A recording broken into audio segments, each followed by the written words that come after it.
In local matters, Republicans are on the defensive in the battleground state of Georgia. They're looking to defend two Senate seats in November. David Perdue has been in the U.S. Senate since 2015 and has become one of President Trump's biggest allies. Meanwhile, Kelly Loeffler took control of the state's second seat late last year to finish Senator Johnny Isakson's term following his resignation. Both are facing tough re-election bids as Democrats ramp up their efforts to turn the state blue and gain the majority in the chamber. For more on this, I'm joined by Greg Bluestein. He's a political reporter for the Atlanta Journal-Constitution. Hi there, Greg. Welcome. Talk to us a little about why the Ossoff-Perdue race is so competitive.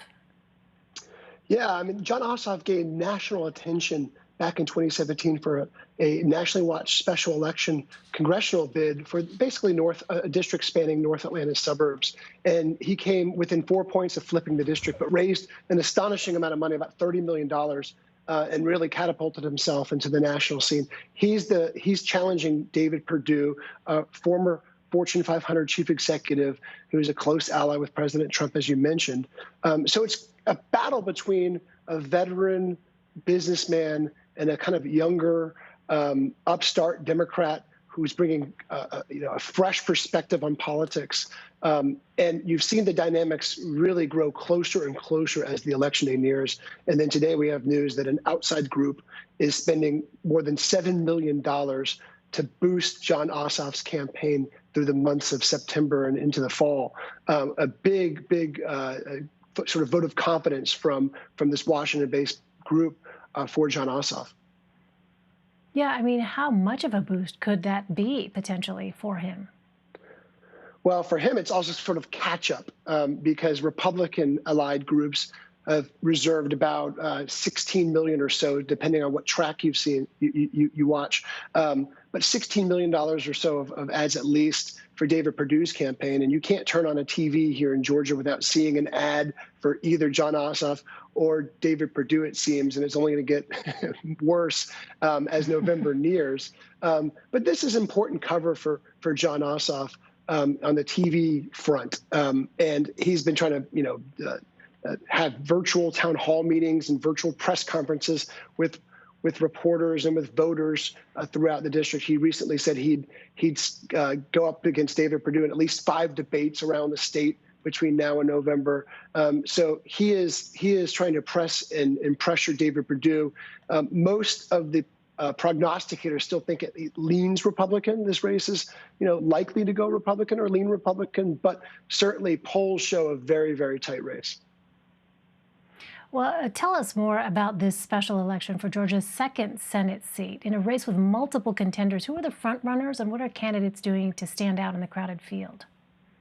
Yeah, we've got 21 different contenders in that November special election, which means it's almost a certainty that there's going to be a January runoff between the two top finishers.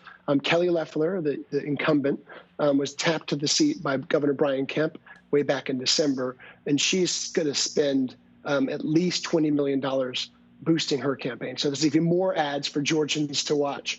And her most fierce Republican challenger is Congressman Doug Collins, a 4-term representative from up in the North Georgia mountains, very conservative territory, who's portraying himself as Donald Trump's chief defender against impeachment and one of his most loyal backers in Congress. So they're battling they're both kind of pushing each other to the party's right flank. But there's multiple Democrats running too. The party establishment wants Reverend Raphael Warnock, the pastor of Atlanta's famous Ebenezer Baptist Church. But poll numbers show that he's struggling to separate himself from Matt Lieberman, the son of former U.S. Senator and vice presidential nominee Joe Lieberman. And so there's a little bit of concern from national Democrats and Democrats down here in Georgia why he hasn't separated himself from Matt Lieberman, even though he has the endorsements, he's got the campaign staff, and he's got the money in this race. Within the last 2 weeks, he has launched 2 separate TV ads. So look for him at least to start gaining some traction. At least if he doesn't, then there's some more endemic problems within his campaign. Interesting. We'll be watching that contest closely. Well, a CBS News poll from earlier this month shows Joe Biden and President Trump essentially tied among voters in Georgia at 46 and 45% respectively. How much could the race for president be a driving force in these down ballot races?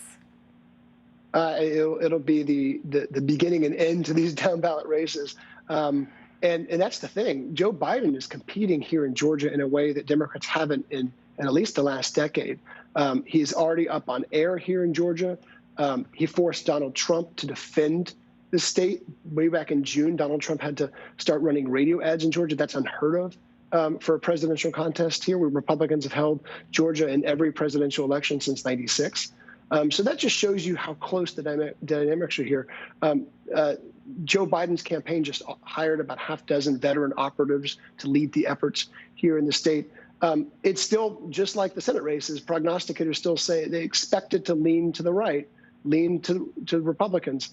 But with things this close, and with the conventions and the debates and all that could change over the next few weeks, these are all races to watch. And so goes the presidential race. So goes the down ballot races. Right. Always fascinating political dynamics in your state. Greg Bluestein for us. Greg, great to see you again. Thank you very much. Thanks for having me.